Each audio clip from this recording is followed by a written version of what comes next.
Hey guys! Today we're going to quickly explore the concept of ellipsis. Now, you may already be familiar with this term as it relates to writing, so many of you are immediately thinking of ... But we're also going to talk about how linguists use this term, ellipsis. So let's get started. We're going to start with the ...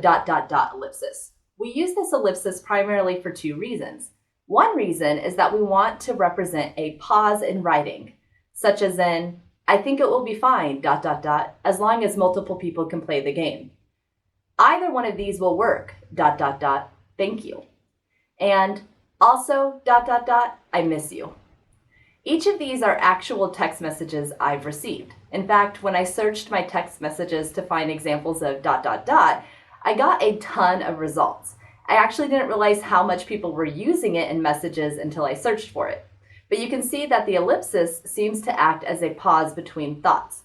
Sometimes it's used to change the topic of conversation or move the conversation in a different direction without it feeling so abrupt. And it appears it can also add some dramatic buildup in a message like, also, ... I miss you. The second reason we use an ellipsis in writing is to indicate when we've taken some text out of something we've quoted. So perhaps you're writing an essay and you want to quote another scholar.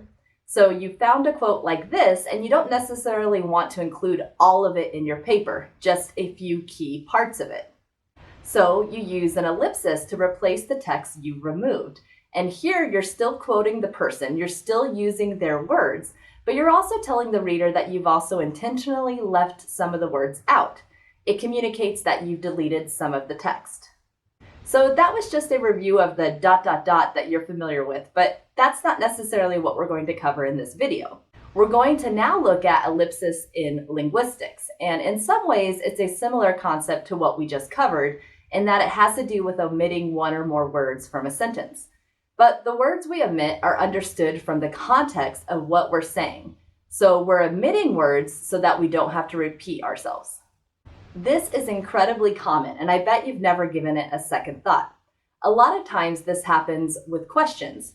So, when is the paper due? And a perfectly reasonable response is, tomorrow. But if you think about it, tomorrow is not a full sentence, and it is actually really common to not respond to questions in full sentences, because it seems like a time waster. If we responded to the question of, when is the paper due, with, the paper is due tomorrow, we're kind of just wasting time by repeating the whole thing. So while technically tomorrow is not a full sentence, this is a perfectly normal way we interact with each other. Let's look at another example. They have been eating apples more than oranges. By taking a look at this example, can you figure out what the omitted speech is? Pause the video if you need to, because I'm about to tell you. If we didn't omit speech, this sentence would be, they have been eating apples more than they have been eating oranges. You can talk like that, it's perfectly fine, but it's also more common and perfectly acceptable to take out the repeated phrase, they have been eating.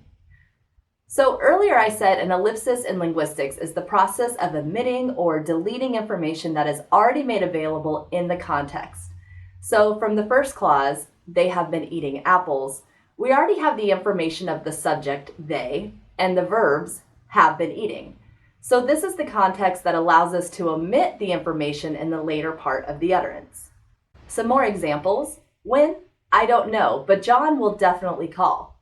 So here we're taking out a whole chunk of information because otherwise it would be, when he will call? I don't know, but John will definitely call.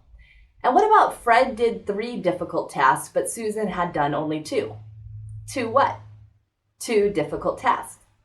So the full sentence without the ellipse would be, Fred did 3 difficult tasks because Susan had done only 2 difficult tasks. Again, notice how we're only omitting text that can already be inferred in the context. Because of the context, we already know what is trying to be conveyed. All right, so now let's talk about when it's obligatory to delete text. So in other words, when is it basically demanded or necessary to omit text? And what we find is that when we're comparing things, deletion is obligatory. When we're comparing things, like in the example, more people arrived than we expected. So here we're comparing how many people arrived to what we expected would arrive, but we're omitting some words because it would actually be more awkward to say, More people arrived than we expected people would arrive. It actually sounds confusing. What about William has friends in more countries than you? It sounds better than William has friends in more countries than you have friends in countries. It also sounds confusing, so we omit text. Okay, now let's circle back to noun phrases. Remember that in a noun phrase, you have to have a noun or a pronoun. And at this point, you also know that the subject of a clause is always a noun phrase, and the object of a clause, if there is an object, is also always a noun phrase. So here's our noun phrase formula again, and in a noun phrase, we always have to have a noun or a pronoun, but we can also have determiners, adjectives, and prepositional phrases. So I can take the noun phrase kitten and elaborate on it with the formula and produce the noun phrase, a scared hairy kitten in the house.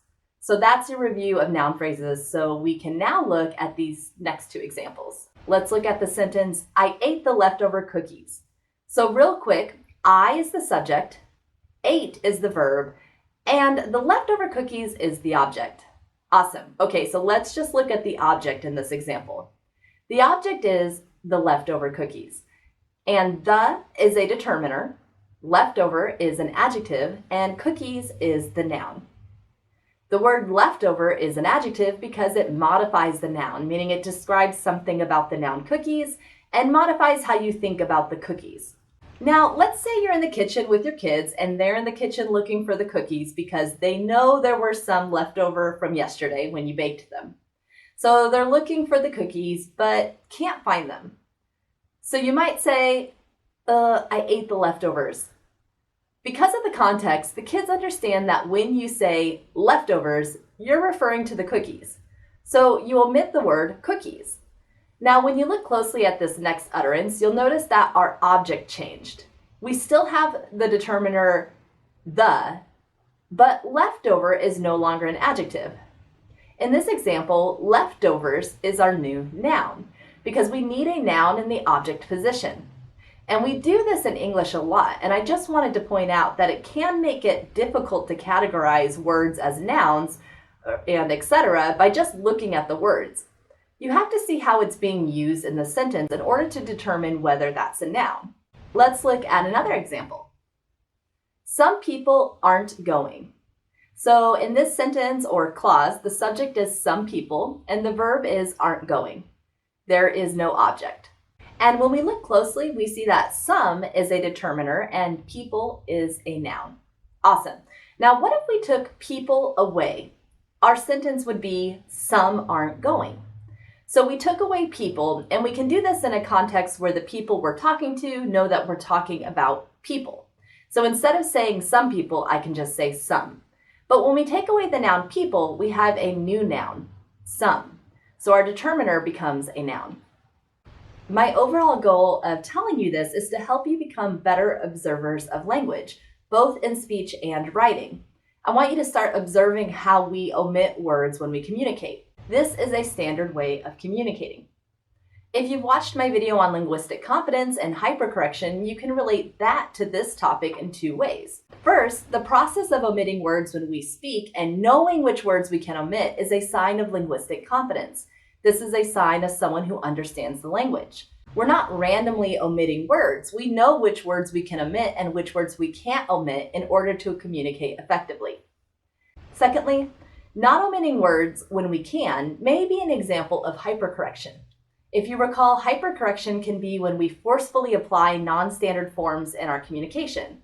So in this case, when someone seems to perceive that saying everything and not omitting anything is the rule in English, they may produce utterances like, William has friends in more countries than you have friends in countries. They're hypercorrecting. We may see parents actually hypercorrecting their children even. Have you ever heard an exchange like this between a parent and child? The parent says, would you like some ice cream? And the child says, yes. And the parent responds with, yes, what? So the child is prompted to say, yes, I would like some ice cream. If you think about it, this isn't how we actually communicate in English. Saying yes is considered a full answer, and we can omit, I would like some ice cream, because of context. I'm not coming down hard on you if you've done this before with a kid. For some reason, it's just something parents do.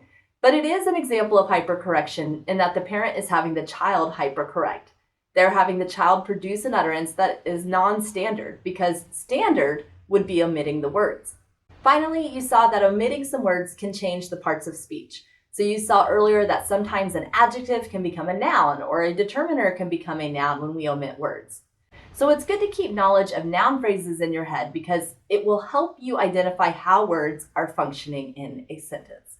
That's all for this video. See you guys later.